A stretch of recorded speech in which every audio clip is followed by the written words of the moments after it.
이야, 우리 아줌마 목에 그림 그렸어? 옛날에 한따까리 하셨나?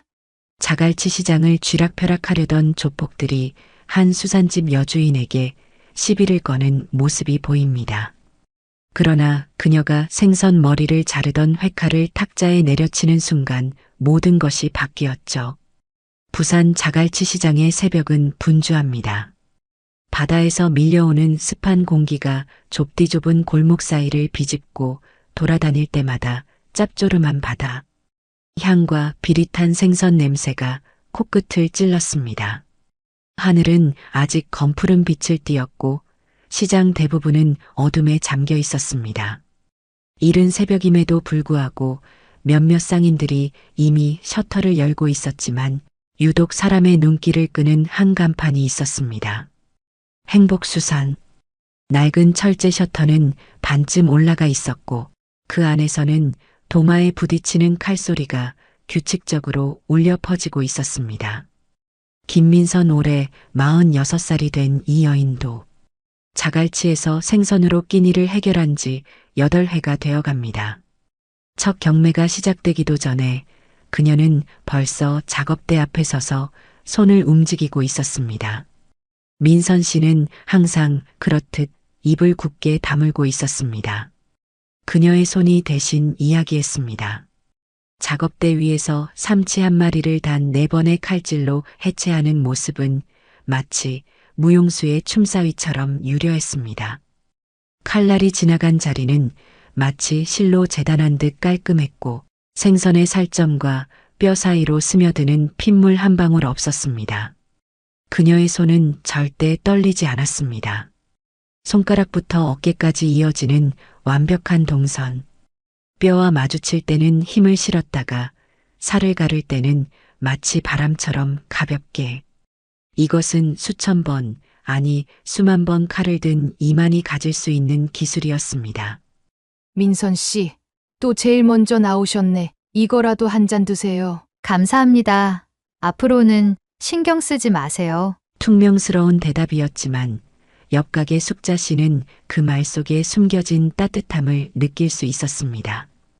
김민선 씨는 말수가 적을 뿐 시장에서 누군가 어려움에 처했다 하면 가장 먼저 손을 내미는 사람이라는 사실을 이곳 사람들은 모두 알고 있었습니다.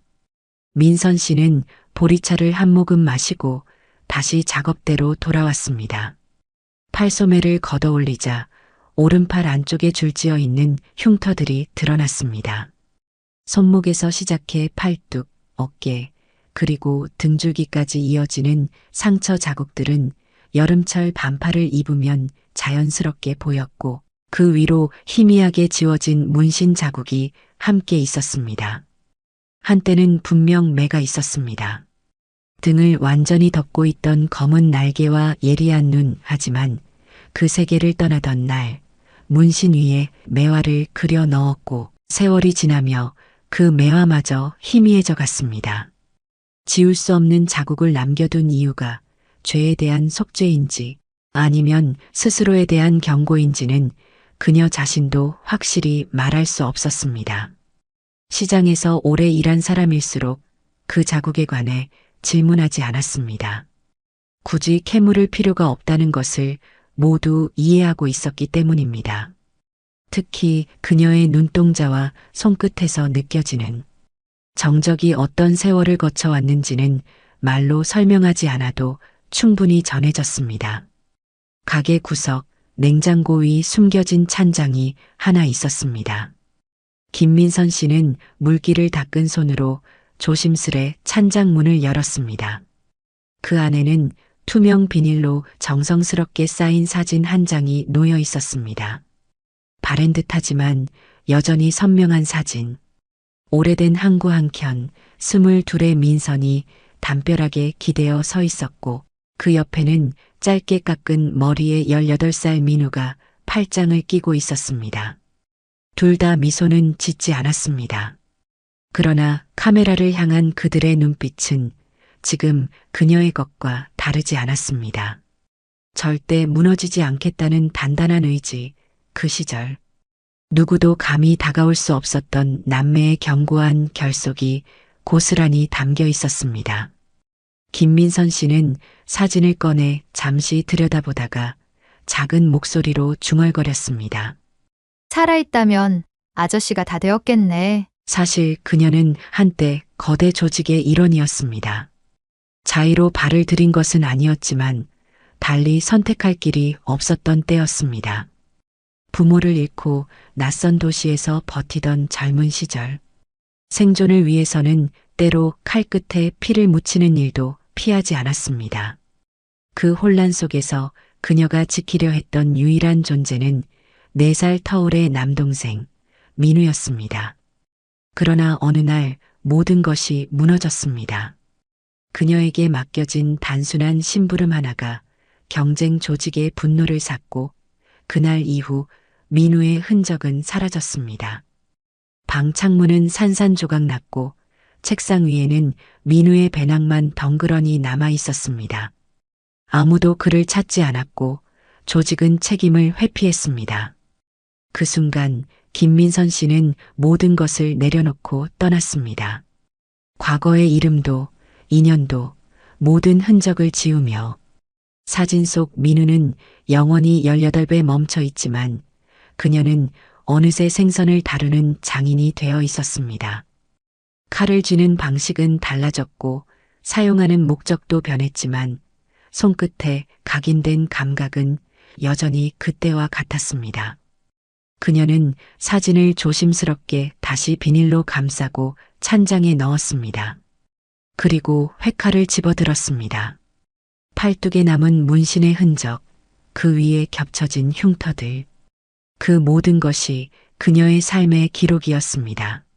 한 중년 남성이 행복수산 주변을 맴돌기 시작한 것이 벌써 사흘째입니다. 첫날에는 잠시 들어와 생선을 훑어보는 척하다 그냥 발길을 돌렸고 둘째 날에는 가게 앞에서 스마트폰만 뚫어지게 들여다보다 사라졌습니다. 그리고 오늘 셋째 날, 그 남성은 드디어 결심이라도 한 듯 가게 안으로 들어섰습니다.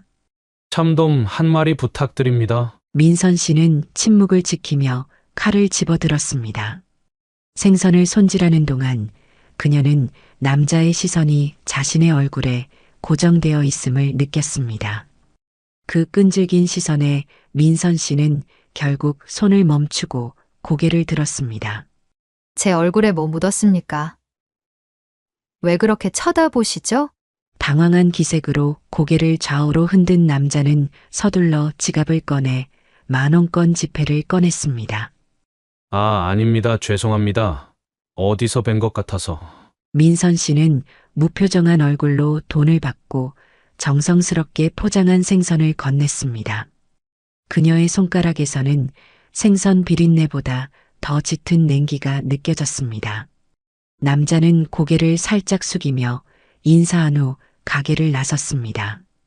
그의 뒷모습을 바라보며 김민선 씨는 가슴 한구석이 묘하게 조여드는 느낌을 지울 수 없었습니다. 남자의 걸음걸이, 특히 왼발을 디딜 때 어깨가 살짝 들썩이는 습관, 그리고 어딘가 모르게 익숙한 동선. 수초 동안 그녀는 마치 시간이 멈춘 것처럼 그 자리에 굳어서서 눈을 가늘게 뜨고 바라보았습니다. 하지만 곧 머리를 흔들며 회칼을 다시 쥐었습니다. 작업대 위에 놓인 물고기는 아무 말도 하지 않았고 칼은 오직 자신의 임무만을 충실히 수행했습니다. 그러나 민선 씨의 마음속 깊은 곳에서는 그녀가 오래전에 영원히 묻어두었다고 믿었던 무언가가 조용히 다시 숨을 쉬기 시작했습니다. 본격적으로 장사가 활기를 띠고 상인들의 호객 소리가 골목을 메우기 시작할 때였습니다. 시장 입구에서 묘하게 이질적인 소리가 들려왔습니다. 반들반들한 구두가 아스팔트를 짓누르는 소리, 높낮이를 조절한 거친 비속어가 섞인 무게감 있는 말투. 시금치 상자를 나르던 채소가게 박영애 사장은 하던 일을 멈추고 본능적으로 몸을 웅크렸습니다. 저 놈들 또 왔어. 이제 어쩌지? 그녀는 머리를 푹 숙인 채 옆 상인에게 쉰 목소리로 속삭였습니다. 숙자, 철수, 그리고 몇몇 단골 상인들은 일제히 입술을 꽉 다물고 시선을 바닥으로 돌렸습니다. 윤이나는 검은색 가죽 재킷, 값비싼 명품 구두, 고급 시계를 자랑하듯 드러내며 팔짱을 끼고 느긋하게 걸어오는 사내. 강대호 39, 푸른 파도라는 조직의 실세.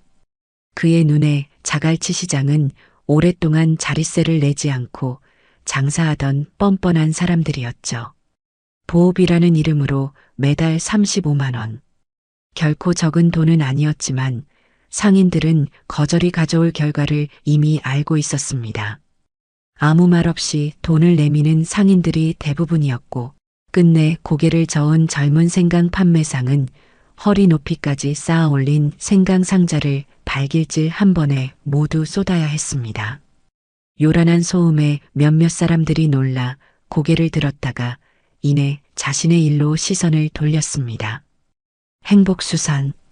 강대호는 가게 앞에 멈춰 섰습니다. 작업대 위에는 방금 손질을 마친 볼락 3마리가 깔끔하게 정렬되어 있었고 김민선은 방금 썼던 칼을 헹구고 있었습니다. 민선 씨 맞으시죠? 행복수산 회 맛있다고 소문이 자자하더군요. 민선 씨는 고개도 들지 않았습니다. 물기를 털어내며 천천히 칼날을 닦던 그녀의 손이 잠시 멈칫했다가 다시 매끄럽게 움직였습니다. 저희는 적극적인 비즈니스 파트너십을 제안하러 왔습니다. 요즘 시장이 불안하잖아요. 월 35만 원만 내시면 보호해드려요. 민선 씨는 천을 내려놓고 마침내 고개를 들었습니다. 두 사람의 눈이 마주친 순간 강대호는 가슴 한구석이 차갑게 식는 듯한 감각을 느꼈습니다. 여느 상인들이 보여주는 공포나 당혹감 대신 그녀의 눈에는 이상하리만치 냉철한 고요함이 담겨 있었습니다.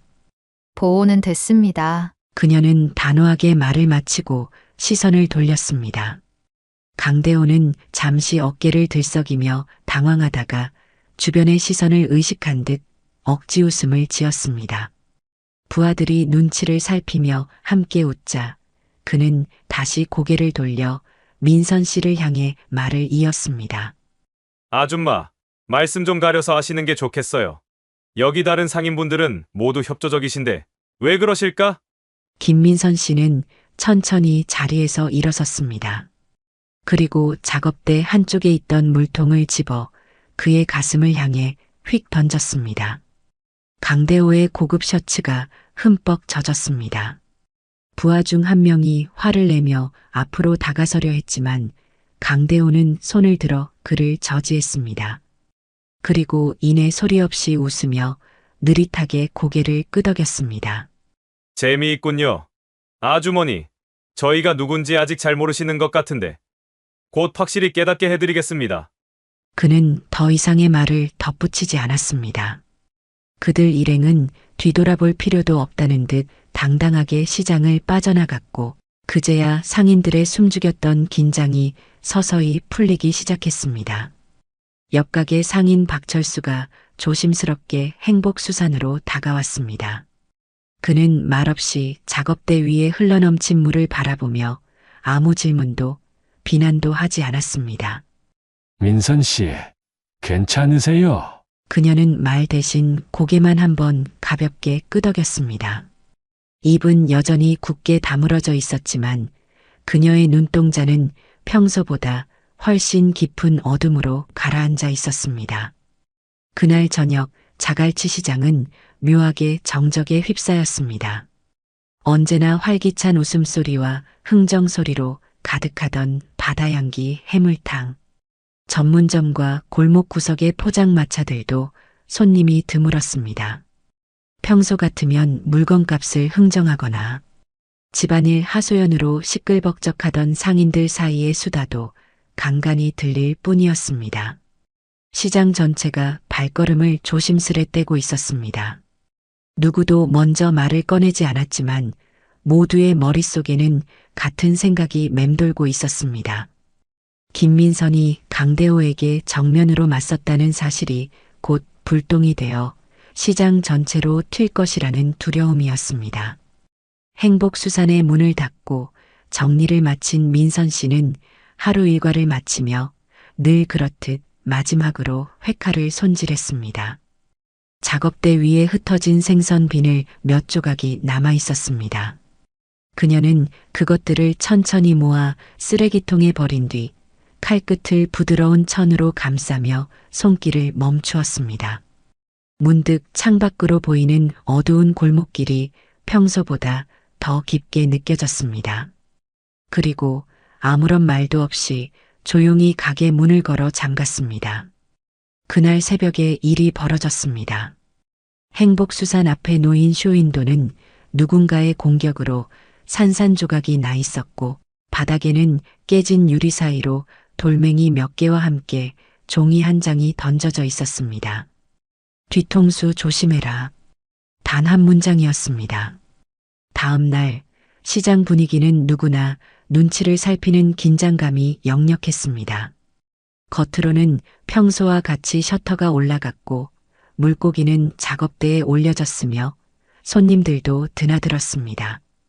그러나 공기 중에는 뭐라 말할 수 없는 무거운 기운이 감돌았습니다.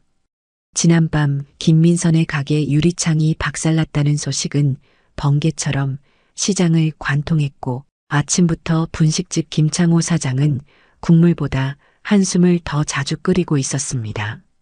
민선 씨는 아무 말도 하지 않았습니다. 다른 날과 똑같이 조용히 가게 문을 열고 칼집에서 회칼을 꺼냈습니다. 오늘 그녀의 손길은 평소보다 더욱 예리했습니다. 손목의 각도, 힘을 조절하는 감각, 비늘을 제거하는 속도. 칼이 지나간 자리는 거울처럼 매끈했고 더 이상의 손질이 필요 없을 정도로 완벽했습니다.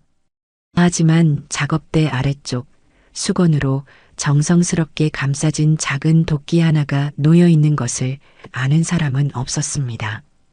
그녀는 오늘만큼은 평소보다 훨씬 긴 시간을 가게에서 보냈고 냉장고 위 찬장은 어느 때보다 자주 열렸다 닫혔습니다.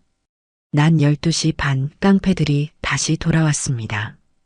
이번에는 강대호를 포함해 10명의 남자들이었습니다. 첫날과는 확연히 다른 분위기였습니다. 그들은 입을 굳게 다문 채 시장 내부를 활보했고 그들이 지나가는 길목은 공기마저 얼어붙는 듯 했습니다.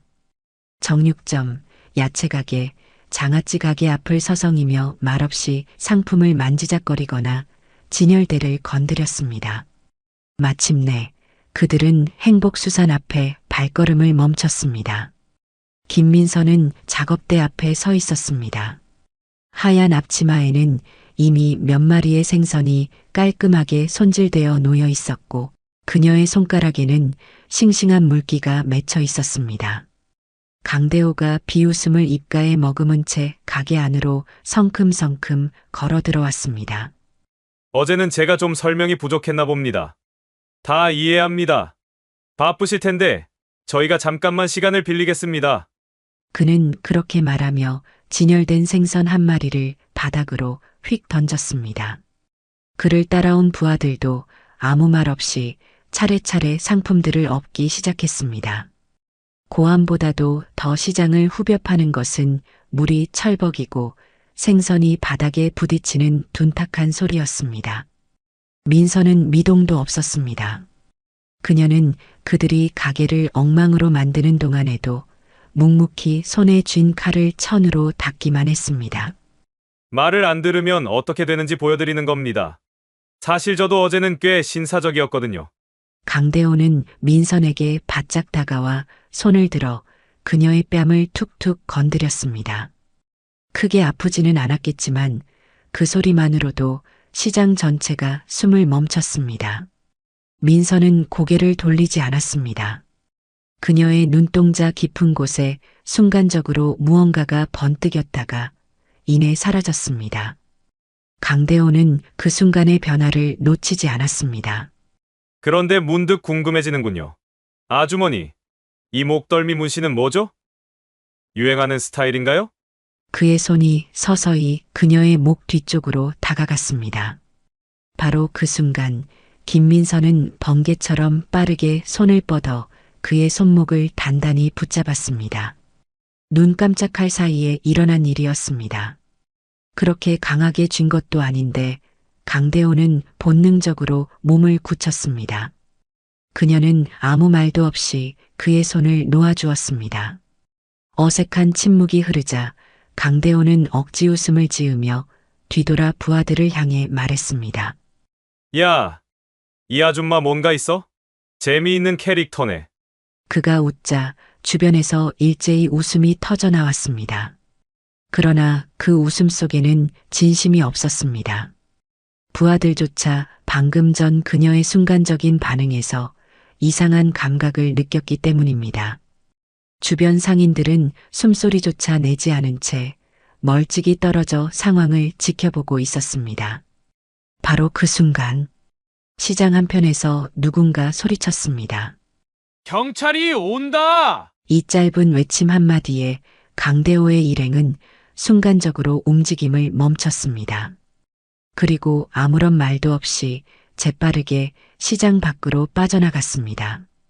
그들은 서둘러 모습을 감추었고 그들이 지나간 자리에는 비릿한 물과 처참하게 버려진 생선 조각들만이 남았습니다.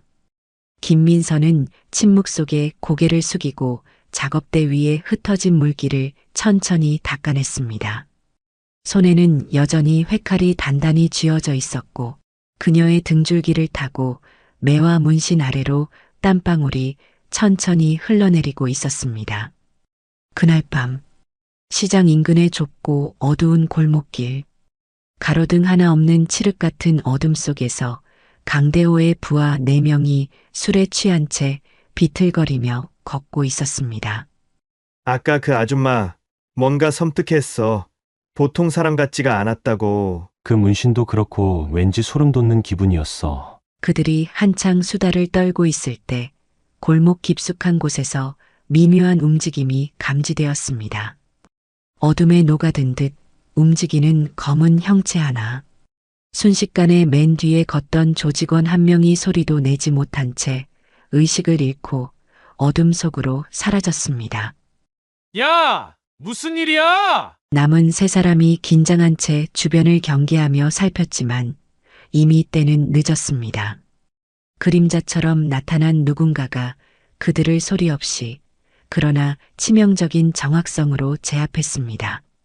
한 명은 발목을 걸려 넘어졌고 다른 한 명은 목덜미를 정확히 가격당해 의식을 잃었습니다.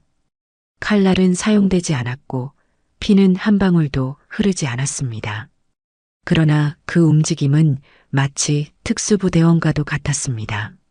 눈 깜짝할 새에 아무도 비명조차 지르지 못한 채 4명 모두가 완벽하게 제압되었습니다. 다음 날 새벽 시장 입구 한쪽에 정신을 잃고 쓰러져 있는 4사람을 발견한 상인들은 그 누구도 말을 꺼내지 않았습니다. 아무도 놀라워하지 않았고 그 누구도 비웃지 않았습니다. 그저 시장은 또 다른 하루를 준비하고 있었습니다. 그리고 김민선 씨는 평소와 다름없이 가게 문을 활짝 열었습니다. 앞치마를 단정히 두르고 회칼을 꺼내 들고 물고기를 손질했습니다. 오늘도 묵묵히 그저 생선만을 다루며 자리를 지켰습니다. 하지만 그녀의 손끝에는 어제보다 훨씬 더 예리한 긴장이 감돌고 있었습니다. 시장 사람들의 시선도 달라지기 시작했습니다. 김민선을 향한 그들의 눈빛에는 설명할 수 없는 낯섦과 희미한 존경심이 뒤섞여 있었습니다. 그들은 모두 알고 있었습니다. 깡패 4사람을 처리한 것은 김민선 씨라는 것을요. 정오가 지나자 시장은 잠시 소강 상태에 접어들었습니다. 대부분의 상인들은 커피 한 잔을 앞에 두고 쉬거나 조용히 가게 안을 정돈하는 시간을 가졌습니다. 김민선 씨는 말없이 고등어의 비늘을 긁어내고 있었습니다. 그녀의 손놀림은 너무 빠르지도 너무 느리지도 않았으며 작업대 위에는 손질을 기다리는 넙치 2마리가 가지런히 놓여 있었습니다. 그때 가게 문이 부드럽게 열렸습니다. 며칠 전 그녀의 가게를 찾았던 그 중년 남성이 이번에는 낡은 종이봉투를 손에 들고 들어왔습니다. 그녀는 고개를 들고 담담하게 인사했습니다. 어서 오십시오. 남자는 아무 말 없이 봉투에서 사진 한 장을 꺼내어 그녀 앞에 조심스럽게 내밀었습니다. 사진 한쪽이 찢겨져 있었습니다. 김민선 씨는 손을 멈추었습니다. 그리고 냉장고 위 찬장을 열어 똑같이 찢겨진 사진의 나머지 반쪽을 꺼냈습니다. 두 조각은 마치 운명처럼 완벽하게 맞아떨어졌습니다. 더 이상의 확인은 필요하지 않았습니다. 그녀는 이미 알고 있었습니다. 이 사진을 가져온 사람은 그토록 오랫동안 사라졌던 그녀의 남동생이라는 사실을. 가게 안은 긴 시간 침묵에 잠겼습니다. 사진 두 조각이 이어진 채 작업대 위에 조용히 놓여 있었습니다. 김민우 씨는 그녀를 조심스럽게 바라보았습니다. 그는 몇 초간 무언가 말하려는 듯 입술을 달싹이다가 결국 아무 말도 하지 못한 채 고개를 깊이 숙였습니다. 민선 씨는 잠시 눈을 감았다가 깊은 숨을 내쉬었습니다. 죽었다고만 믿었던 동생이 한 장의 사진으로 그녀 앞에 돌아온 것입니다. 김민선 씨는 한참을 침묵했습니다. 무거운 침묵 끝에 그녀의 입술이 천천히 움직였습니다. 미안해 죽은 줄 알고 찾지 않았어. 김민우 씨는 고개를 가로저었습니다. 누나가 어떻게 알았겠어? 나도 이제 이해해. 가게 앞을 지나가던 숙자 아주머니가 유리창 너머로 살짝 눈길을 던지다가 아무 말 없이 발걸음을 재촉했습니다. 그 뒤로 영희 씨도 창호 씨도 잠시 시선을 돌렸지만 그대로 지나쳤습니다. 시장 사람들은 이미 무언가를 감지했지만 그 누구도 쉽사리 다가가지 않았습니다. 그것이 이 공동체의 불문율이었습니다. 김민선 씨는 찬장을 천천히 다듬며 나지막이 물었습니다. 지금은 어디서 생활하고 있어? 특별히 정한 곳은 없어. 그냥 이곳저곳 떠돌았어. 그럼 일단 이 근처에 방부터 구해. 일거리가 있으면 연락할게. 김민우 씨는 잠시 주저하는 기색을 보이다가 살며시 고개를 끄덕였습니다.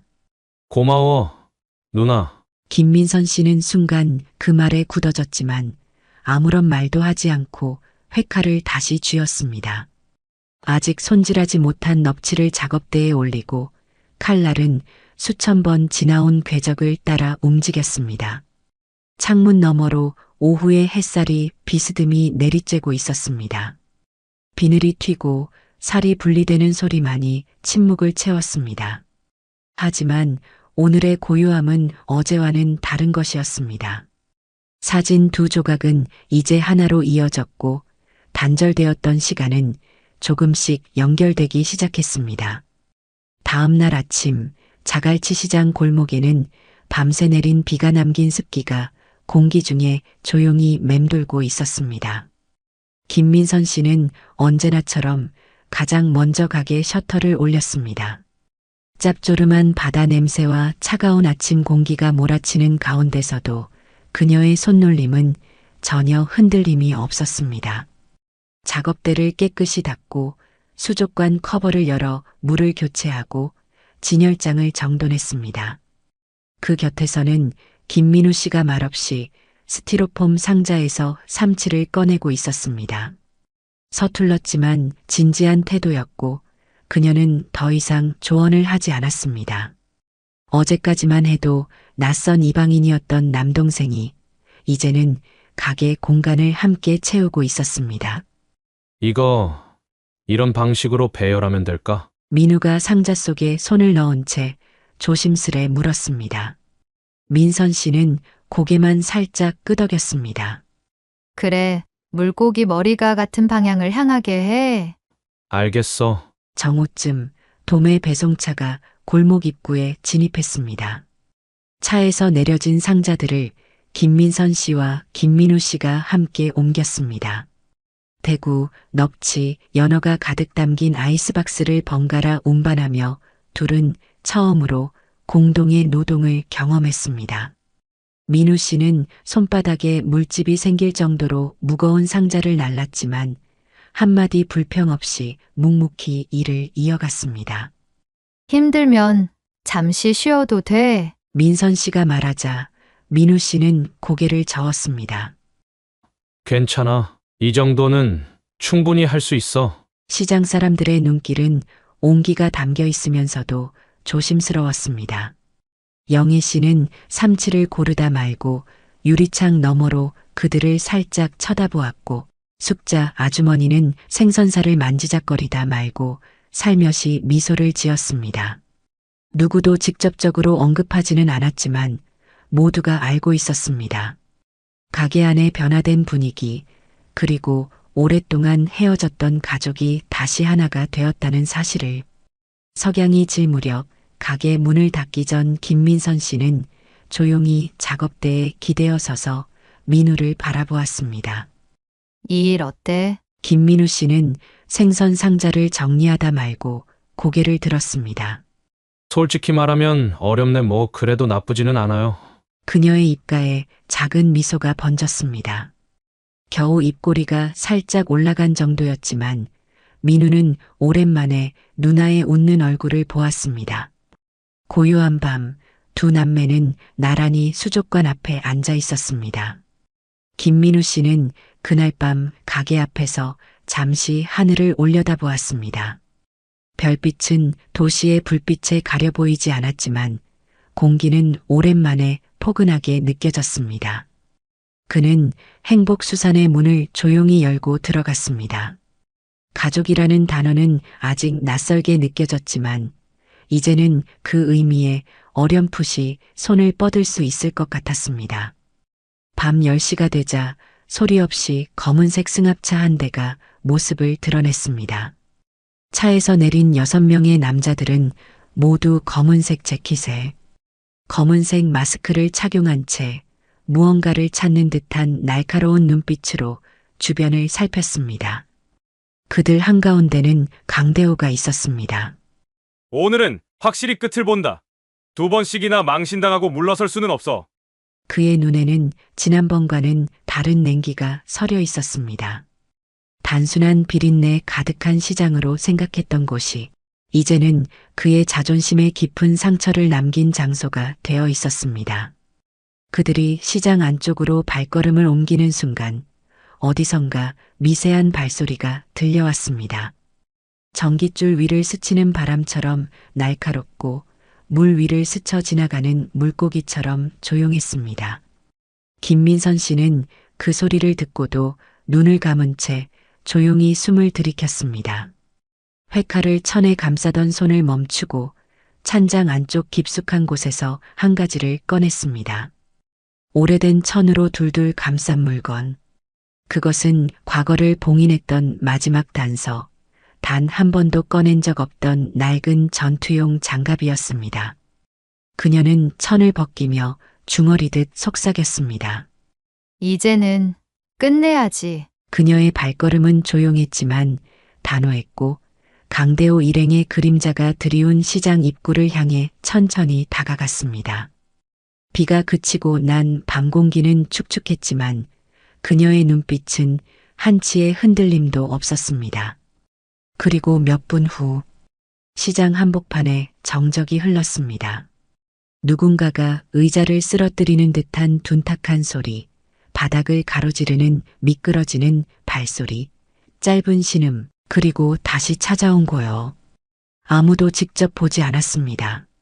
누구도 창밖으로 고개를 내밀지 않았고 질문도 없었습니다. 그저 시장의 불은 하나둘 꺼져갔고 바다는 여전히 짠내를 뿜어냈으며 해는 천천히 떠오를 준비를 하고 있었습니다.